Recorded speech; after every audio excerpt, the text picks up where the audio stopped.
Today it's kinda a wacky topic to talk about. About 2 weeks ago, there was an interview with the Hello Neighbor developer, Nikita, and I've noticed it like 2 days ago. I didn't even know about it. And we are going to talk about some wacky, funny and silly stuff that was said in there, and we are going to discuss them here because some of them, wow, they were very interesting. Now the whole interview is in Russian, and I do not speak or understand Russian. I only checked some clips with the YouTube's translation subtitles, and even they were going cattywampus sometimes or most of the time. But I've got some information from my friends and stuff, they sent me the clips. So if I will say something wrong, then correct me please. I just talk about what I've got from the translation and from my friends. Also, I'd recommend you to go and watch the interview if you understand Russian, or if you want to trust the YouTube translation subtitles, though they are not very good, I'm warning you. We'll start with the wackiest reveal of them all, and that's the fact that Hello Neighbor doesn't take place on Earth. That is an absolutely unhinged and out of place idea. Nikita addresses a specific fan question about a satellite dish found hidden past the map's borders near the lake in Hello Neighbor 1 Act 3, and he confirms that the model was intended to represent a real-world Voyager spacecraft, the one that was launched in 1970s, nerd trivia.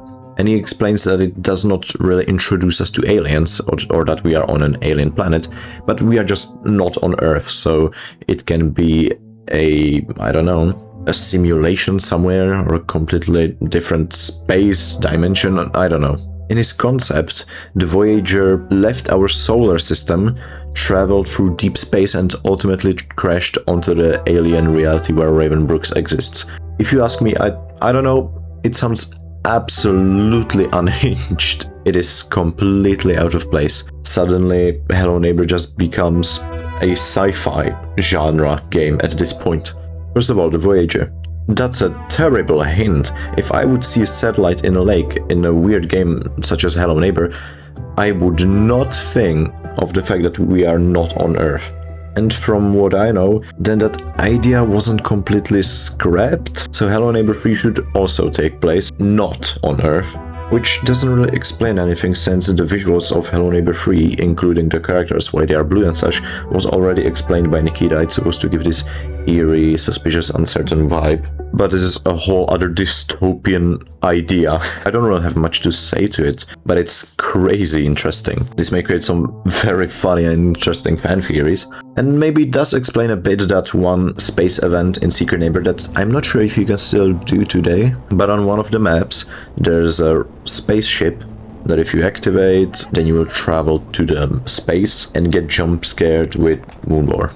It's a funny, silly Easter egg, but Secret Neighbor isn't even really a canon game, so I didn't think any much of it. I just found it funny and cool. So I don't know if this really means anything to the canon story, but hey, I'll dig with it. I'm really curious with what they will create out of this whole alien thingy. But hey, maybe it does make sense to you. I study cinematography, writing, genres, screenplay, character development, all this movie stuff, and to me it does not make sense, so maybe you might have a different perspective on it from me. There's nothing much else from this topic to discuss. Let's move on. If you guys know more, please tell me in the comments, because that's very wacky. But the deeper we will go into these very silly facts, the more we will realize that they are not good at hinting lore. Back then they had some pretty cool ideas, one of them we'll talk about later, but the execution was downright horrible. There was some more info like that the mannequins in Hello Neighbor 1 represent real people, they're just mannequins because Nikki has trouble with reading people or people's emotions.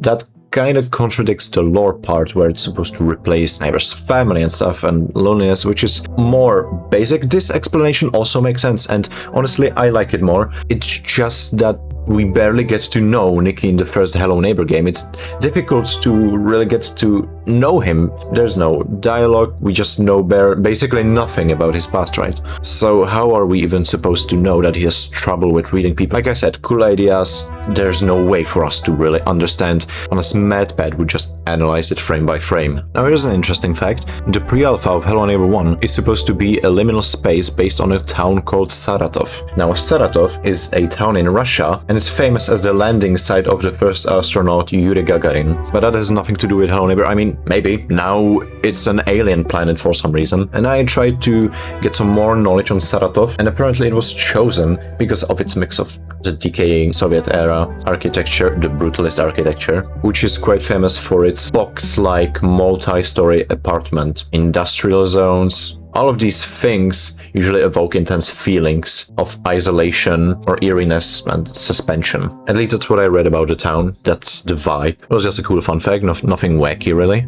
But now here is a cool and wacky story on how The Guest and Hello Guest as a whole got created. That idea came from Nikita seeing a shadow of a tree while walking with his dogs and imagining a big-ass Yeti standing there. Then he just imagined a story where a snowman moved into a town being stalked by Yeti, and then it just transferred into Hello Guest. It sounds incredibly wacky, but like I said, I'm here based off of clips translated by YouTube, which basically never is accurate. But if from that Hello Guest got created, I find that to be very admirable. Like, that's some crazy imagination. I will applaud to that. Here's another lore thing that the creators hinted at, but we never got it really, and that's the rifle range in Alpha 1 of Hello Neighbor 1. It's supposed to represent 7 deadly sins. I'm not a religious person, so I don't understand as to why is the rifle range in Alpha 1 supposed to represent the 7 deadly sins. Now in the game files, you can find one of the things, I don't know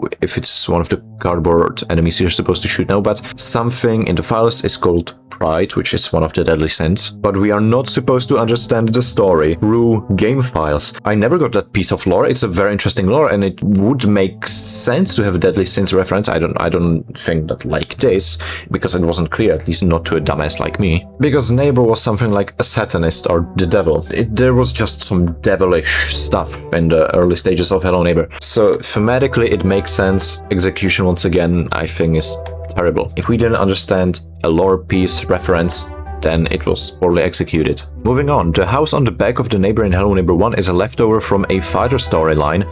It represented the burden he had on him. It does make sense. It's something that many people kind of thought, that why does he have a house on his back? If it's thematically fitting for Hello Neighbor, of course, but usually you carry some burdens or weight on your back, or something difficult. So that did make sense and does make sense. What is a father storyline? Well, the father storyline was supposed to be the final plot, but it was changed last minute because of Alex Nichiporchik, the CEO of Tiny Belt, the publishers. Father storyline is a cut lore where the player was the son of Mr. Peterson, and the premise of it was we moved away from Neighbor because he was abusive. Neighbor died, not knowing if his son ever forgave him, and the basement was just a storage room full of memories this whole time. And at the end, Nikki was supposed to visit Neighbor's grave, so the house should represent the emotional burden that Neighbor has from Nikki leaving him. But even then, I wouldn't really connect the dots, but hey, maybe that's just me. Another silly, cool fact, Myth, aka Man in the Hat, was supposed to be a parallel to the G-Man in Half-Life. I can kinda see it, that's pretty cool. Back to Hello Neighbor 3, the information and all the stuff here is quite inconsistent, but that makes it interesting, right? Hello Neighbor 3 is based on Nikita's unfinished game, I think that is unfinished,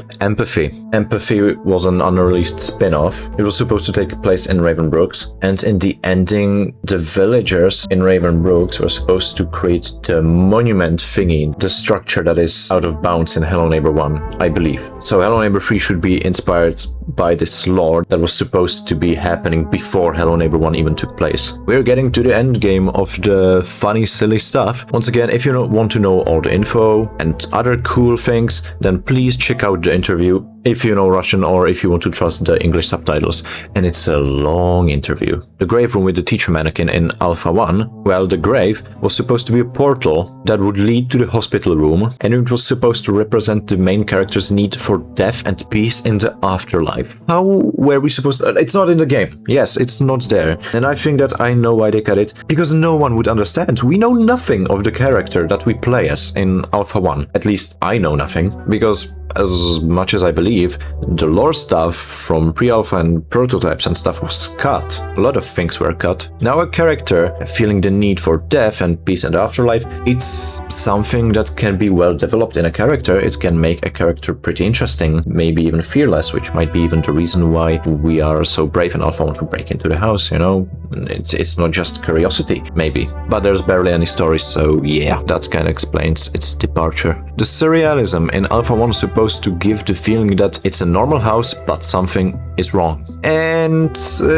I don't know if they really nailed it. I think that they nailed it in the first floor, the bottom floor of the Alpha 1 house, but if you just go outside, look at it, you just can clearly see that something is wrong and that it's not a normal house. But that's just some basic stuff. And that should be all the wacky and cool stuff from the interview. Once again, if you want to know more cool stuff, please go check out the interview. I believe that it's worth it. It looks comfy and nice quality, but I couldn't pay much attention because I don't understand Russian, and like I said, the YouTube subtitles are just wonky. But that alien part gave me a giggle fit for a moment, and I also hope that they will kind of change it. I don't really want Hello Neighbor to become a sci-fi game out of nowhere. They can maybe make a cool sci-fi story, yeah, but does it fit Hello Neighbor?